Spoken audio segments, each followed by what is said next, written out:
I was supposed to upload the footage of yesterday's livestream, but Nvidia had other plans for me. It did not record my audio. So, I've got on my hands a 2.5 hour recording without my voice, which was majority of the audio there. As such, welcome to the pre-recorded showcase of the scene editor, where I will show you the process of creating levels for Spiral Knights. So, assuming that you are completely unacquainted with the scene editor, let's begin. First of all, there is a handbook I have written, link is in the description. It will serve as a nice introduction for you, as well as a reference list in case you forget some things. Everything here is written in decent detail. We begin by opening the Knight launcher. You must install it since it is a third-party launcher for Spiral Knights. Once you've got it, open the launcher and click on Editors. Then on the scene editor. No setup required here. Let's go. You open and we see an empty gray area. This is where your journey begins. What you will realize immediately is that there is no WASD movement like this. Everything is done with the mouse. You must hold Ctrl and move with the right click and rotate with the left click. There are a lot of hotkeys here, but they are mostly, they're similar to how would you be drawing. For example, undo and redo is Ctrl Z and Ctrl Y. Cut, copy and paste, these are your usual hotkeys, as well as delete. Rotation of various objects is done with these hotkeys, but also with arrow keys. There are the grid controls, which I will explain later, and there are also preferences and configs. Click on preferences and make sure that this parameter, resource directory, is set up properly. In Spiral Knights, resource, this directory, is the folder where all the Spiral Knights assets are located. Textures, configs, models, particles, all that. If your scene is a hot white mess and you don't have anything listed in here, for example, then chances are the game has not, the editor has not located the game's resource folder and you need to set it up. Then you will restore the launcher. These parameters are not that important. The grid color here, you can change it in case you work in darker or brighter environments. Vertical sync is not that important, as well as render scheme. Compatibility mode is best left unchecked. Render effects is good. Sync to 60 FPS, I personally keep it unchecked, since sometimes it lags with this option, and various debug options are not that important. There's also the view category.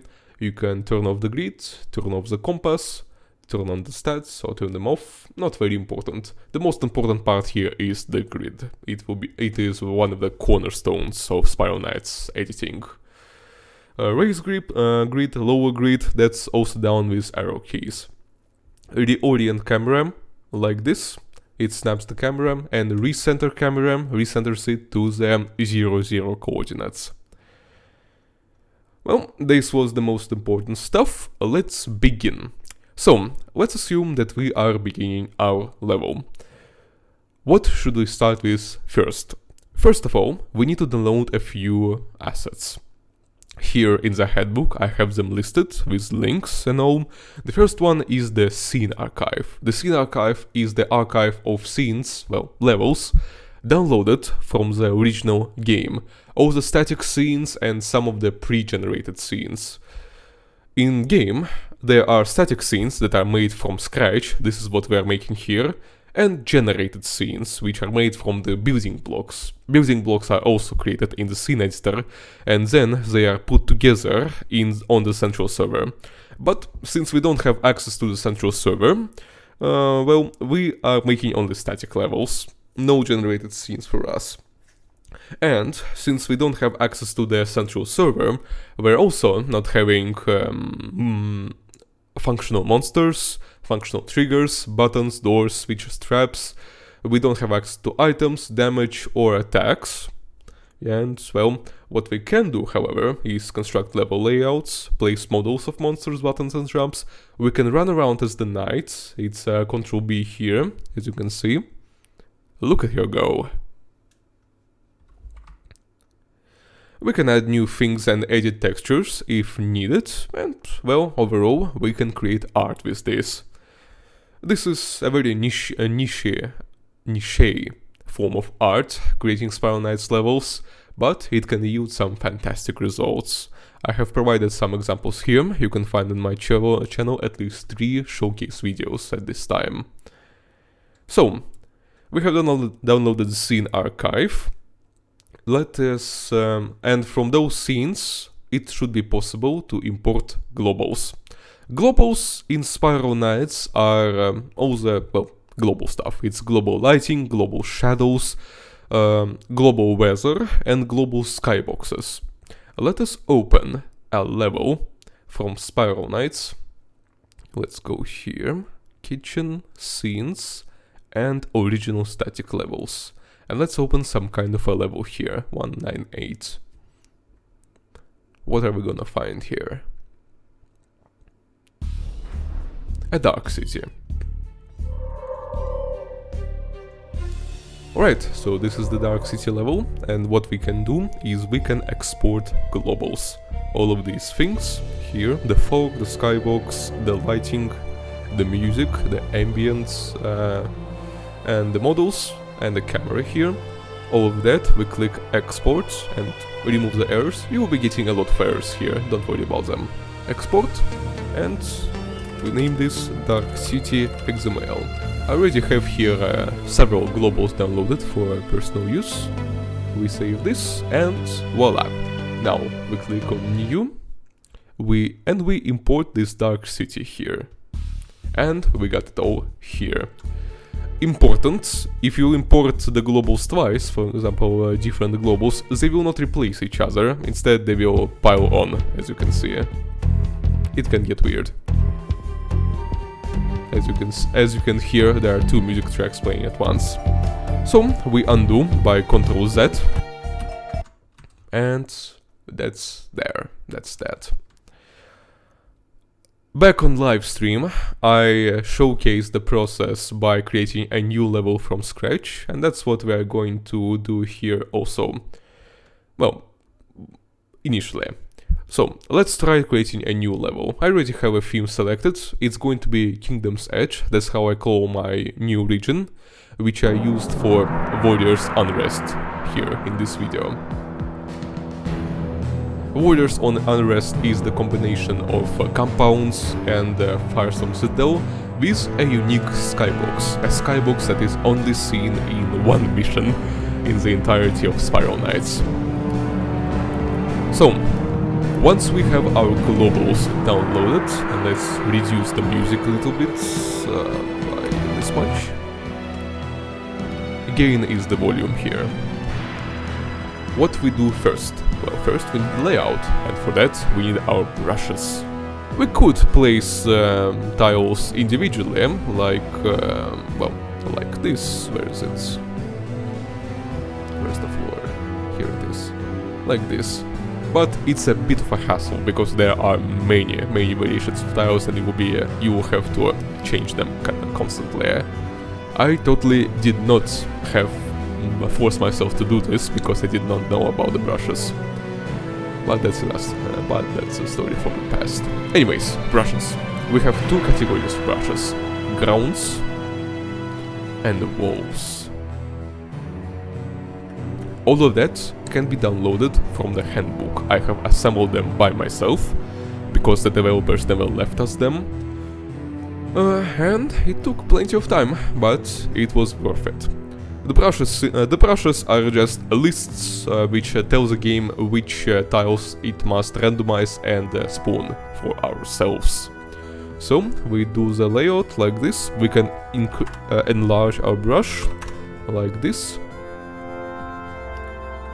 and create some kind of a rudimentary layout. the idea for the levels that I was assembling on the live stream was a castle, an Almerian castle, lost in the general compound area. The layout here is supposed to be a big island surrounding a smaller island. Let's see.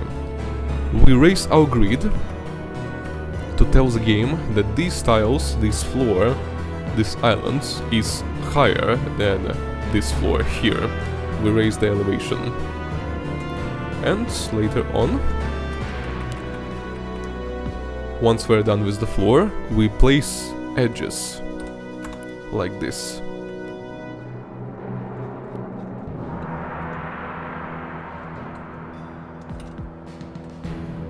And then we can place the walls. One of the inconveniences of the scene editor is that you cannot rotate your brushes. You have to create individual brushes for each direction you want your props, your tiles to face. So, for example, like this. If I want my walls facing west, I have to pick the wall east. And wall west, well, the walls will be facing east. It's like that.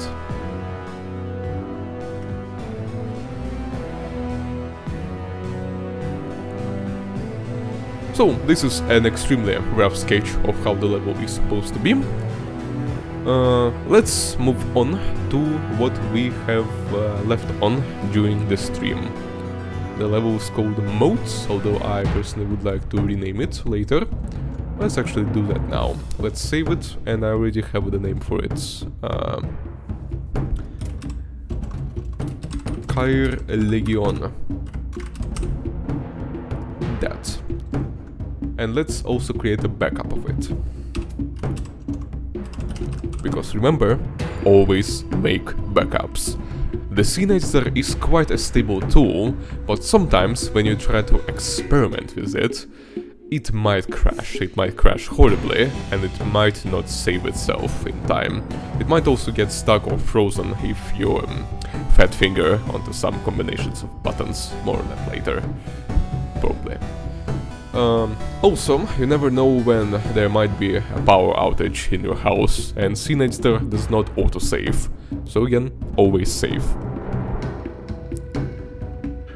So, we got the music in our background. I made a small playlist in advance here, so it will be changing in the background for our sake. And let's take a look at what we have left off here last time on the stream yesterday. Let's change the grid's color, because this color is a little too bright.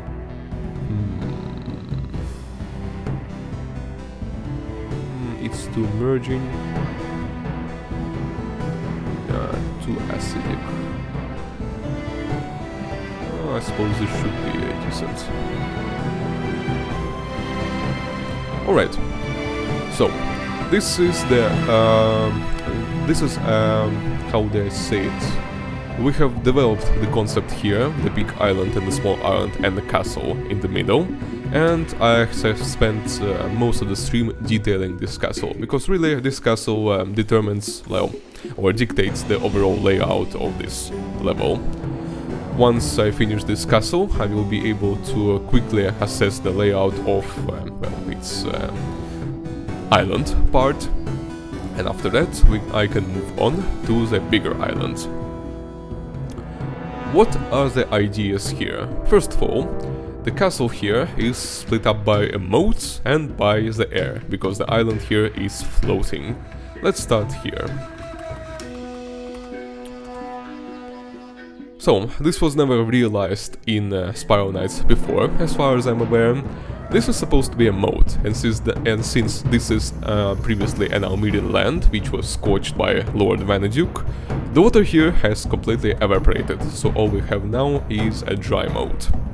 What I've done here is pretty simple. I have used a brush with the Sky Island's walls, or cliffs as they are called, to create this moat on both sides. Like this and like this. Note that you can, well, I have only created brushes here for like continuous tiles. You will need to manually find the corners. So for example, here is, where is it? The wall, cliff in, and this is how you connect them, like this. Here is the corner out, and there is the corner in. And then we continue as usual. You will have to switch between these menus quite constantly. You will develop the muscle memory for it, don't worry. So we've got the cliffs here, then we place our path floor right here. Ordinarily, these path tiles, they are used to, well, they're used just as to diversify the floor on the Sky Islands levels, like this, where is it? Like this. Corner out. But I decided to get creative with it and create sort of a river, because the texture is really nice for it. Anyways, this is how the mode is done, and I have also constructed here a quick bridge, though it's only temporary. I would like to change it to something else, because this is supposed to be a drawbridge of sorts, a drawbridge over a moat with chains and such. Firestorm though has some really nice chains. In fact, these are the only chains in the game. Like this. And they made some really neat walkable chains back in the Shadow Play mission. We can enlarge them like this. Wait, no, like this. Well, that's too big, actually. 1.5. Like this. And in time, I can make them walkable with some fake tiles and walkable paths. More than later. For now, let's delete them. This is only temporary. But one of the problems we have encountered back on the stream is the fact. Let's quickly delete this. The fact that if we try to use to place a cliff tile here, oops, it disappears here. Because this is one of the first rules of Spiral Knights level editing. In Spiral Knights, the entire levels are created out of tiles. Tiles are these models here, they're contained in this menu. Tiles are models which are completely affixed to the grid, and a tile cannot be above or below another tile. Tiles are automatically assigned flags so for the central server to read. So for example, wall tiles are automatically flagged as walls, so players will always collide with them and they will never be able to shoot through them. Floors are floors, players can walk onto them, and edges like this, and stair edges like this, they are assigned appropriate flags so that players can shoot through them, but cannot walk through them. This is a fairly quick and convenient way for the Spiral Knights Central Server to assemble levels, and for us to create levels, which will be playable, theoretically, that is, but this system of tiles being fixed to the grid and replacing each other is not very convenient when we want to create something complex. So, the solution for it is to create fake tiles. Fake tiles are created through the model tester prop or placeable. So, we have tiles here, and then we have placeables in this pawn menu. Placeables are, you could say, props. They are not only props, there are also a lot of dynamic or technical objects, but for the sake of simplicity, I will be calling them props most of the time. Placeables can be rotated, placeables can be placed inside tiles, placeables can be really placed anywhere. So for example, I've got here some Almerian architecture here, like chairs and all such, and they can be completely placed inside each other, like this. They have no limits, well, they have only a few limits. For example, you can rotate them, like this, and like this. But for some reason their Y rotation parameter is restricted to only 90 instead of 180. I don't know why is it, and I've asked Lucas, the creator of the Night Launcher, to investigate that. Hopefully he will bring results. It will be much appreciated. But other than that, placeables or props are completely limitless, unlike the tiles. And we can use that to our advantage, and that's what the developers did as well, though not on a big scale. We need the model tester props. Model tester is like a blank canvas placeable. It's a placeable which can be filled with any model from the resource folder of Spiral Knights. And tiles are also models. So what we do here is we open this model here, we replace the conditional marker, excuse me, we navigate towards world and we go to the tile sets here. We find our autumn tile sets and we find this tile set. Tile sets in Spiral Knights are packages of tiles. As you can see here, we have all the selections here. Some tile sets are monolithic, like they're only stored within this one DAT file. Some others are spread around several folders and several DAT files. So, what we are interested in is a wall, and that's what we're gonna find right here. This is a placeable. It does not have a flag, so if it is going to be placed, we will need to manually use barriers for it, but that's for a little bit later. Let's adjust it, because model tester props here are a bit... they spawn a little off the grid. We need to do it like this. 15 and 2, like this. And this way we can place them like this, and look at this, completely seamless. Now we place them like this, and as you can see, they can clip with these tiles perfectly. Now we do this, we find the necessary floor.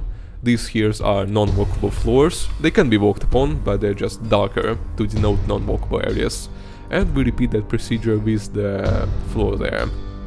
So, that was the demonstration of the fake tiles. You repeat this procedure with the others, so like this. And then you also copy it like this, and you get the floor paths like this. And you repeat this procedure over here as well. Let's revert our changes like this. We revert to the last save, we discard changes. And we've got it all here back again. You want, well, depending on how much you want to experiment with models, how much you want to push the boundaries of the scene editor, you may or may not interact with fake tiles very much, it really depends. But, well, I have already mastered them quite well, so I will be using them here quite a lot. Let's continue. Here's one example of fake tiles in action here. Suppose I wanted here to make this particular keep here a little higher than others, to make it more diverse, like this. So I placed some edges here, but there was this problem that the floor tiles here could not be placed with the edges. So I manually placed the floor tiles in every single tile that was taken over by these edges. And this is the procedure that I have to repeat right here too. Let's turn the grid off for now. We can navigate without it quite well. And let's do some copying. Ctrl C, Ctrl V. There is an assortment of various tiles, because it would be quite boring if all the tiles were like this, like all the same. The players could theoretically notice that difference, notice our laziness. So in here I've got various tiles here. 4, 3, 0, 1. You get the idea. It's all for the sake of diversity, and it's all additional detail and additional points to your level. The process of constructing levels in the scene editor is quite slow. I would compare it to meditation. It might be the same as drawing or working with Blender, although I never worked with those in those fields, but I can imagine. I can always imagine. You just place tiles, tile by tile, model by model, until something good comes out of your efforts. Like this.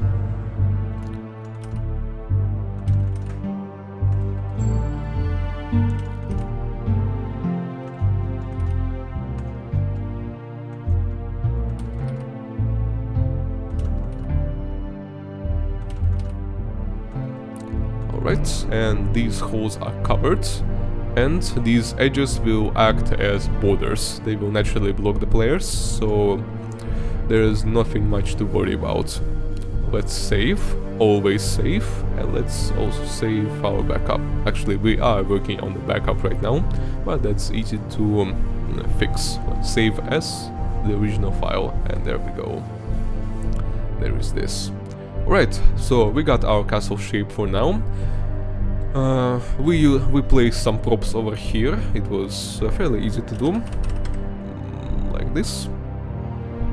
You can hold the placeables here are fixed to the grid, but you can hold shifts to unfix them from the grid, and you can rotate them with the mouse wheel like this.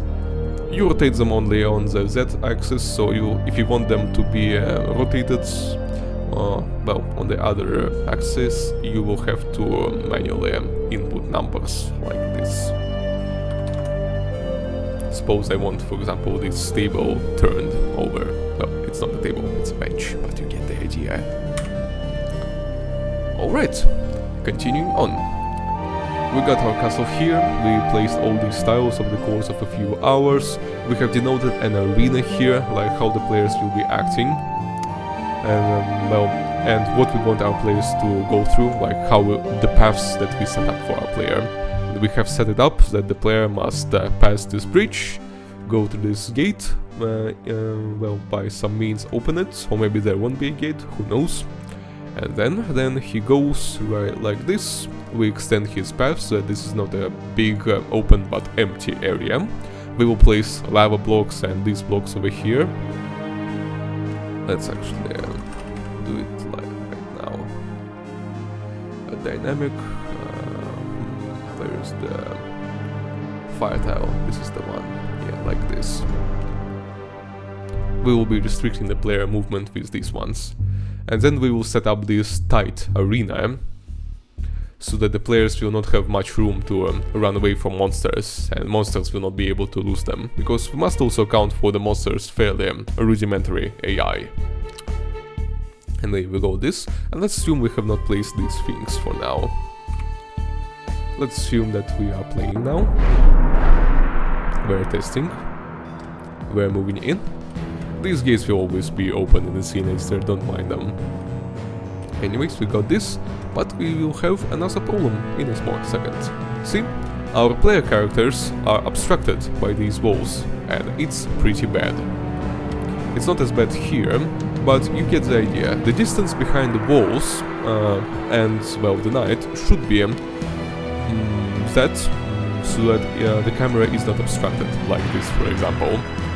I have marked here how much, well, I have marked here the extent to which the camera should be raised, and for that we need the camera tools, these little things. Let me show them. Camera default, these markers. These markers, they denote areas where the camera will be angled in a different way from our current global. Here we have the global camera, that's a default. We got this. What we need to set up first is the type of easing or animation. It's almost always quadratic in and out. Then we need to make the extent. Let's make it 10 and 10. We need to update it like this. It can also be Z-axis, but well, it's not really necessary. It's only necessary for some more complicated areas. This one transform is the usual moving the camera in the space, scene editor space, because this is a placeable, this is a prop. And then we tell the camera what it must do to the player's default camera. Let's assume we want it to be elevated, like this. And there we go. Oh, but there is no animation, because the transition here is a little bit of 0. We'll place it at 3 seconds. And there we go, it smoothly transitions. It can transition for however much you like. For example, you want it to be 10 seconds, you got it. It transitions very slowly. And it's pretty good for some cool landscapes. I have used the cameras extensively, for example, in my last video about the sea petal pass. Go check it out. Anyways, let's... Actually, did I save there after placing those? I think I did. Revert. Always safe, gentlemen. Always safe. Anyways, we got the fake tiles here, and I've placed some cameras here. Like this. And, as you can see, they quickly adjust the player's camera so that it is no longer obstructed by these walls. Then once the player gets into a better area, here I will just place more fire tiles. It gets better. So, we got this out of the way. Let's continue on. Oh, I hope the microphone is recording now. Actually, no, I don't want to. Alright, so we have covered the tiles, we have covered the brushes. The brushes can be downloaded from the handbook, a reminder, and there is an instruction, you just need to place them in resource config. Alternatively, if some other player is sharing a brush with you, or you want to share it with them, the course of action is to open the config editor, which is a bit annoying to get to stay. Let's see. Let's assume that you have created this small config or this small folder. You can click either on the folder if you want to share it, or on just this config, and export the config like this. Let's name it just export XML, always name it XML, and there we go. And if you want this person to, if you have gotten this config from another person, you download the config from him, and then you import it like this. And there we go, you will have the config on your hands. You can export whole folders this way, or you can export a whole group, because this is a group wall. If you click on export group, you will export the entirety of this group. Sounds simple enough. This same way of sharing and downloading configs applies to literally every section, like placeables, tiles, walls,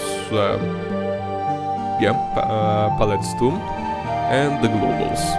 All you need to do is open the config editor and find the necessary group. There are many groups of configs in Spiral Knights, but most of them are non-functional because, again, no access to the central server, unfortunately. Well, having covered all of that, all we have to do now is to proceed with the level. It's going to take long. It usually takes from 3 to 7 to maybe 14 even days to make a complete arcade level from scratch, assuming that you are mostly dedicated to it, like you're spending about at least 3 to 4 hours to it. But I can tell you, if you are a die-hard fan of Spiral Knights, it is definitely worth it. It is quite an interesting art to imagine and to dream.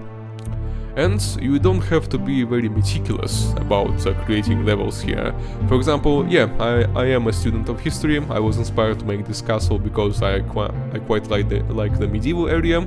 But in Spiral Knights, you don't have to make your areas realistic. You don't necessarily have to make them as if someone could live in them, actually, like livable areas from the point of view of world building, because. Let's be real, in Spiral Knights there are very few levels which are like that. For example, Operation Crimson Hammer, or Emberlight, or Moorcroft Manor. Well, those are actually, still. Or Haven even. Those are semi-decent, but sometimes they break logic a little bit, because the levels in Spiral Knights are made for the sake of gameplay, first and foremost. And in Spiral Knights, dreams are one of the fundamental themes of the game. So imagine yourself just dreaming up the level, like it's coming to you in a dream, and it's like players are going through a dream. Dreams don't have to be logical, they are taken for granted, and so are Spiral Knights levels as well. In Spiral Knights, creating levels is not the art of the ideal, it is the art of the enough. Let's just say that. And with that out of the way, I hope you will learn the ropes of the scene editor if you have always wanted to create your own Spiral Knights levels, and I hope that the process will be enjoyable to you. And who knows, maybe in the future Grey Havens will actually start a practice of utilizing the community level mates. There are actually some signs for that coming in the future, but maybe not. Who knows? Anyways, what else have I not covered? The menus. Well, this file edit view tool, they are pretty self-evident. Well, yeah, I forgot the word. Self-explanatory. Like they do what they say on the box.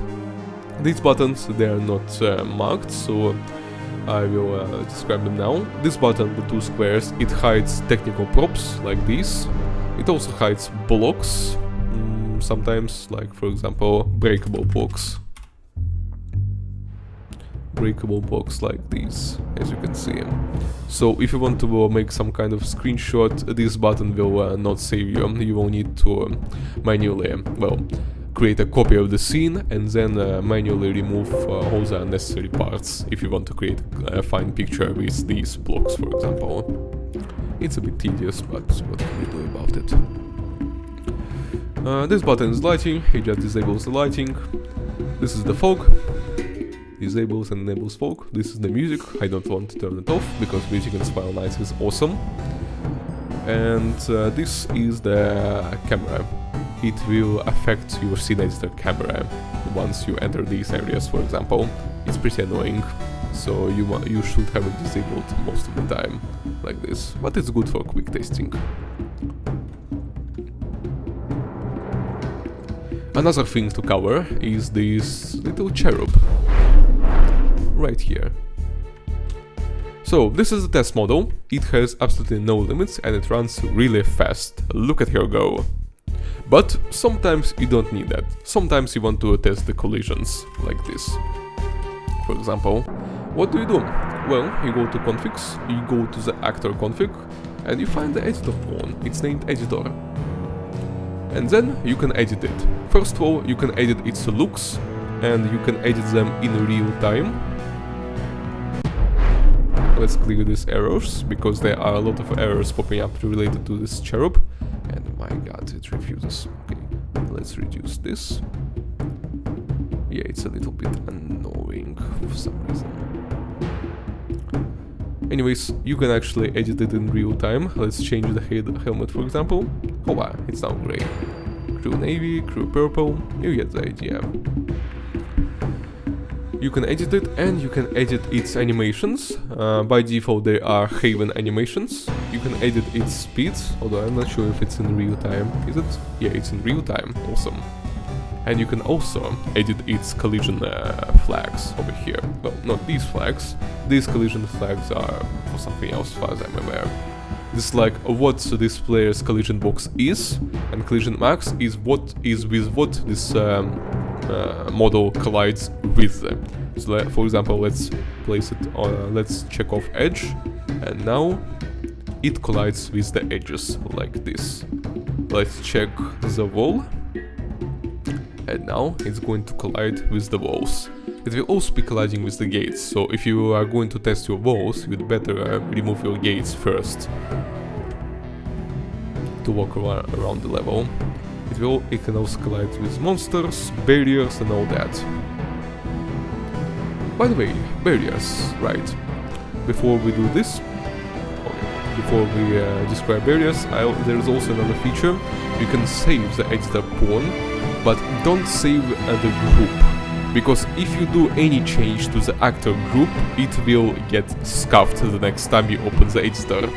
This is fixable, this is very fixable. You just save the group, then it will give you a very terrible error writing configurations. That means that well, it failed to save the entire group. And saves are stored here in the actor XML, and you can see the actor DAP that is 500 kilobytes. The XML that has been saved is only 100. When you save the actor group with some changes, then most of the actors group gets evaporated. But to fix that, we can just delete this, and that's it. It will all be back to normal. what you should do when you open the scene and want to use your own pawn, like let's assume that you have edited this little guy, made your own model for yourself. You can then export the config, and then you can import the config every time you enter the editor. Let's find my finger. It's TSK kitchen. And I've got 3 here saved. Let's go with orange. And now, here it is. Here's my little knight from the game.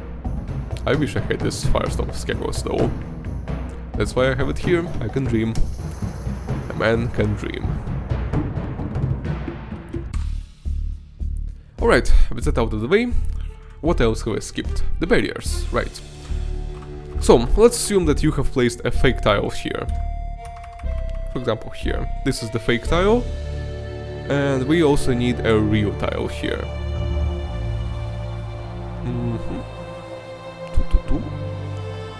Whoa. And a real tile here. So, I can collide... Well, that's coming off pretty stupid, isn't it? Let's edit our config. Whoa. And let's go. Now it should be good. But yes, I can collide with this real tile wall, but I do not collide with this fake tile, because fake tiles don't have collision by default, and that's a problem when you set up some complicated shenanigans with the fake tiles. The way to fix them this is by using barriers. There are quite a few of them here. No drones is for drone enemies. No lift is, if I remember correctly, for all those oil pots and the statues and whatnot. No loot is self-explanatory. No monsters is also. No players also. But what we need is no walk and no shoot. These are fancy names for essentially a barrier which acts as a wall. So this barrier acts as a wall, so it prevents shooting and it prevents moving here, while no walk has the same collision mask as edge, so you can shoot through it, but you cannot walk through it. Whenever you set up a fake tile, don't forget to place these barriers. And since this game is essentially 2D instead of 3D, it's all a lie, you can place a barrier safely, for example here, and it will still work. No matter where you place it. Even if you place it right below, like for example, right here under it, under yourself, I may have lost it.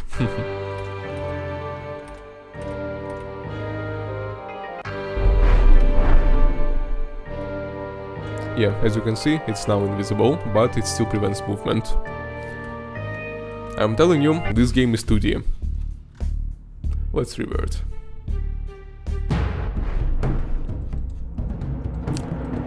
Is there anything else to cover, I wonder? Let's consult our handbook. The controls have been covered, the options are covered here in detail, setting up the resource folder. The tools, well, the tools are pretty, their tools are pretty simple. The cursor selects and deselects stuff, but also if you try to move with the cursor, chances are you will accidentally be deleting stuff like this. It is possible with hold Ctrl to not delete stuff, but it's also riskier. Use the big toe instead, like this. Rectangle select allows you to select huge patches, huge patches of assets, like this, and you can also rotate them, and you can also lower them like this, or raise them by lowering or raising the grid. You can also export these selections by using these buttons, export and import selection. For example, let's go to the kitchen and let's do and export that like this. We have successfully exported the selection, and now we can import the selection like this. And there we go, we have it. It's pretty neat. We can export our entire castle this way. Let's try that. Let's select everything and let's do just that, like this, kinda.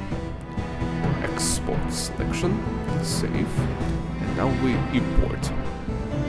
And there we go, we've got this entirety. Be careful, it lags if it's too big, but it's worth it. You can save entire templates for various houses or areas like that. Or you could even make some continuous levels.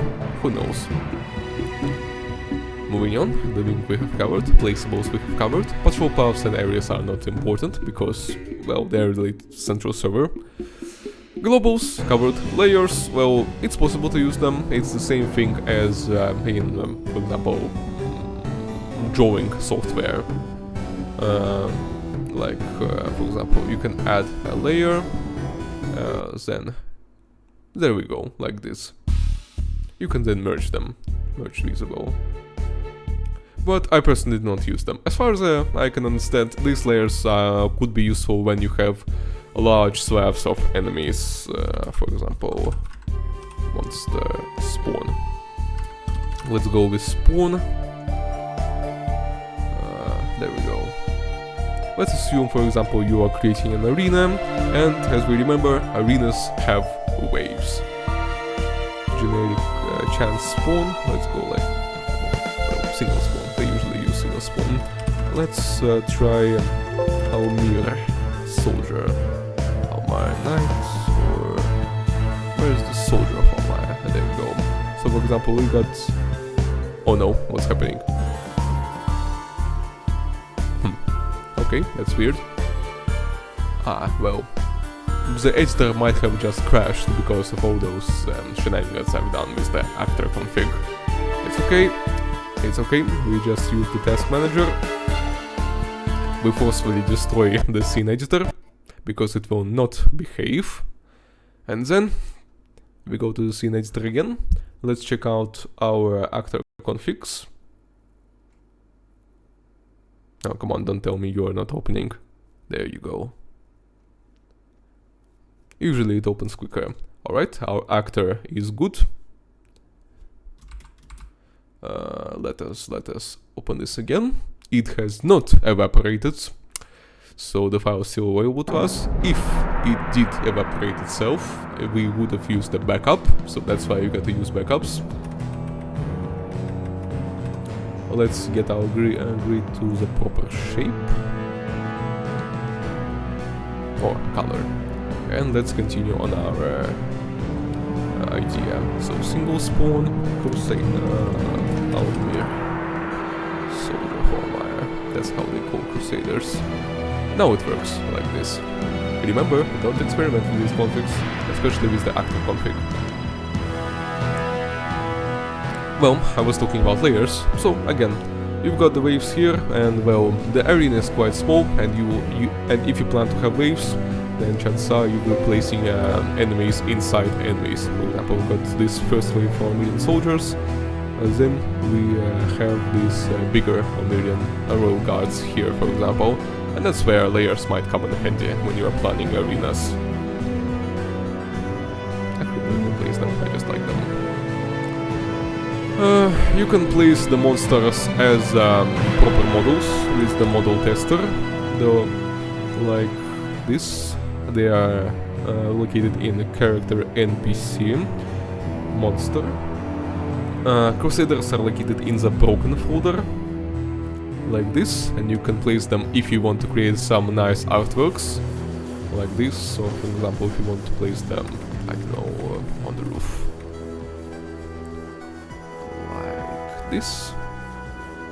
This way you could create some nice landscapes, some nice artwork like this. And don't forget to turn off the compass though. You cannot rotate the camera upwards more than 90 degrees as far as I'm aware. Actually, I should ask Lucas if he can look into this as well. It's a bit annoying when you want to take some pictures. Either way, there we go. Like this, and we've got a nice screenshot for ourselves. But most of the time, if you're playing the arenas, you'll be using these tokens, and they will be appearing on the scene editor as actual models. So, like this. Let's remove this.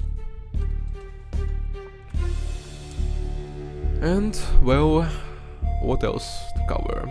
Brushes are covered, palettes are mostly useless. Well, It might not be useless, but we don't have any new palettes, and honestly, I'm not in the mood for creating more of them. I have simply memorized the names of the assets, and you can use search bar anyway. The pipette, well, it does what it says. As always, the eraser erases, and notepad, you can keep notes for yourself, and the notes are, well, they stay with the scene. Next up, the grid, the tile, and the placeable. We have already covered that. The grid is the foundation of the Spiral Knights engine. The tiles are, well, the tiles are rigid models affixed to the grids, and the placeables are more free-form models. Fake tiles, walkable quads, and barriers. Now, on walkable quads, that's a little more. Let's open my other level, Ice Ducts. This was the first level I have showcased. The video is on my channel. It will take a while to load. Like this. The walkable quads are essentially invisible placeables which can be walked upon. Walkable quads, like this. You can place them like this. The grid is a little too high here, but you get the idea. The walkable quad is where your player will be able to walk upon. It's got to go like here. And with the walkable quads, you can make quite a few interesting new pathways for the players. Well, for the theoretical players, that is. So, in here, for example, I have used the fake tiles to create these big models of aqueducts. Usually these aqueducts are tiles, as you can see, so they will destroy each other if put together, well, put inside each other. But here I have used the model tester. I have enlarged these, I have made them bigger, I have placed them, I have rotated them. Everything that you can do with the placeables. So I've placed an aqueduct here, and then I placed a walkable quad over it. And I have also placed the barriers so that the players will not be able to move out of bounds, because these fake tiles, they don't have collisions, they don't have boundaries, and walkable quads also don't. So every time you set up some kind of a fake tile pathway, you also need to use barriers.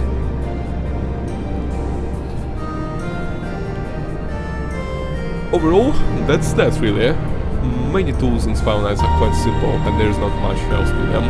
They might appear complicated on the surface, but I assure you that's not what they are. The major really hurdle with Sinacer is that it's just slow going. It's a small marathon race.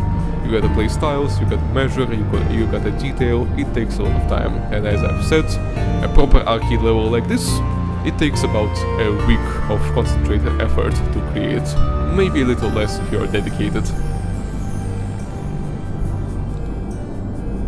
So there, in original Spiral Knights, developers did create some areas with walkable quads and fake tiles, but there's very few of them. You can count them on your fingers. It appears that Spiral Knights devs went for optimization over detailization, and as far as I'm aware, in the free rings they have never had a dedicated level designer. Whoever was responsible for levels was also responsible for other things, so their responsibilities were kind of diluted. And as usual, if you have two walkable quads above each other, the priority will be taken by the one above. As I've said, this game is actually 2D. The brushes have been covered, the config editor has been sort of covered. You won't need to interact with the config editor too much, unless you are modding, for example, but you are more than free to add your own models. And Test Night has been covered. That's basically it really. For the scene editor, the rest is just work. Work, work, work. I believe this video is approaching the an hour mark, and well, I suppose I could end on this pleasant note and on this pleasant level. So, thank you for watching, and I hope that your endeavors in the scene editor will pay off and you will have an easy time learning it. Goodbye.